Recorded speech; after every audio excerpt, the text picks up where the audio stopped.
नागवासुकी मंदिर जो है 8 वर्ष पुराना प्राचीन मंदिर है। ये नागवासुकी जो है शंकर जी के गले में जो विराजमान थे नागों के राजा वासुकी नाग, वही नागवासुकी है। जब समुद्र मंथन हुआ था तो उस समय इन्होंने देवताओं के लिए राक्षसों के लिए अपना शरीर अर्पण कर दिया था। मद्राचल पहाड़ को जो है मथानी बनाया था और इनको रस्सी बनाया था। जब रस्सी बना के इनको समुद्र मंथन होने लगा उसमें 14 रस निकले थे और उसमें से एक अमृत कलश निकले। जब मथने लग गए तो समुद्र में मद्राचल पहाड़ जाने लगा नीचे। तो विष्णु भगवान को जो है कछुए का रूप भी मानते हैं, तो विष्णु भगवान ने कछुए का रूप धारण करके मद्राचल पहाड़ के नीचे जाके विराजमान हो गए तो पहाड़ फिर ऊपर आ गया।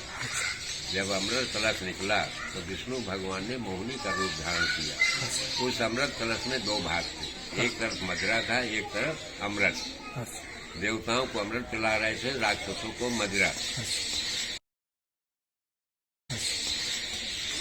जब राहु जान गया कि हमारे साथ देवता छल कर रहे हैं तो राहु भेष बदल के देवताओं की लाइन में जाके बैठ गया। जब बैठ गया विष्णु भगवान ने स्मरण किया, अरे मैंने तो राहु इसको भी अमृत पिला दिया। जब तक सुदर्शन चक्र से उसकी गर्दन काटी जब तक अमृत कंठ के नीचे जा चुका था।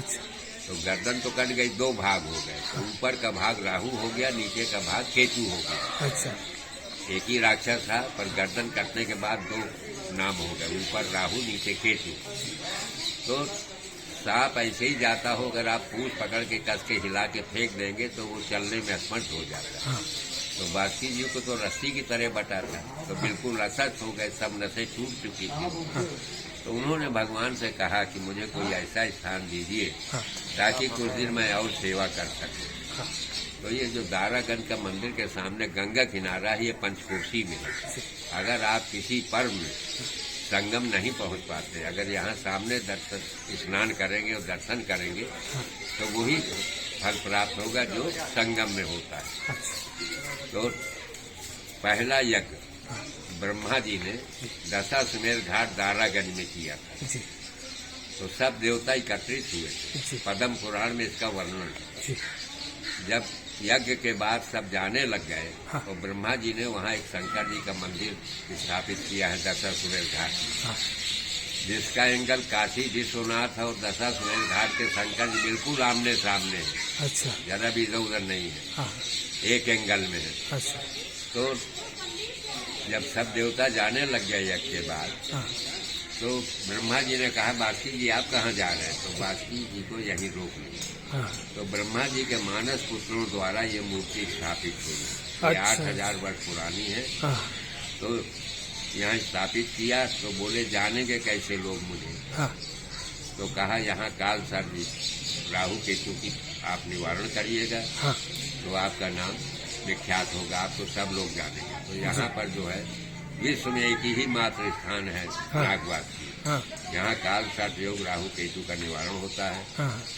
सरकार ने भी लिखा रखा है बोर्ड में नाग पंचमी के दिन दर्शन मास से काल सर्प की शांति होती है। पर यह है कि राहु केतु का जाप करा के हवन कराना पड़ता है तब पूर्ण शांति, क्योंकि जिसको काल सर्प होता है उसको राहु केतु का भी दोष होता है। जैसे शादी नहीं हो रही, नौकरी के लिए आप जा रहे हैं 2 नंबर से रुक जाते हैं और बच्चा नहीं हो रहा। तो एक ऐसा स्थान है कि यहाँ पंचमी के दिन आप आकर के पूजा करिए, आराधना करिए वासुकी जी से और फल फूल मिठाई अपनी श्रद्धा से लाइए, दूध लाइए और कलावा बांधिए। आपकी मनोकामना निश्चित पूरी होगी। महीने में एक पंचमी पड़ती है, किसी भी पंचमी आकर के आप कलावा लेकर बांधिए। धरण कहते हैं, पुजारी जी से पूजा करा के धरण बांध दीजिए, आपकी निश्चित मनोकामना पूर्ण होगी। समझे? हाँ। और नीचे यहाँ पर गंगा पुत्र भीष्म पितामह विराजमान है। 8000 वर्ष तो इनका स्थापित की मूर्ति हो रही है। कौरव पांडव का 5300 वर्ष के लगभग हो रहा है। फिर विष्णु भगवान ने कहा कि यहाँ जो भी कल्पवास करने कुंभ या किसी भी पर्व में, शिवरात्रि है, बसंत पंचमी है, इसमें अगर कोई यहाँ स्नान करने बाहर से आता है या कल्पवास जो कर रहे हैं अगर इनके दर्शन नहीं करेंगे तो कोई फल की प्राप्ति नहीं होगी। कोई यहाँ पर स्नान करने का फल नहीं मिलेगा अगर इनकी परिक्रमा नहीं करें।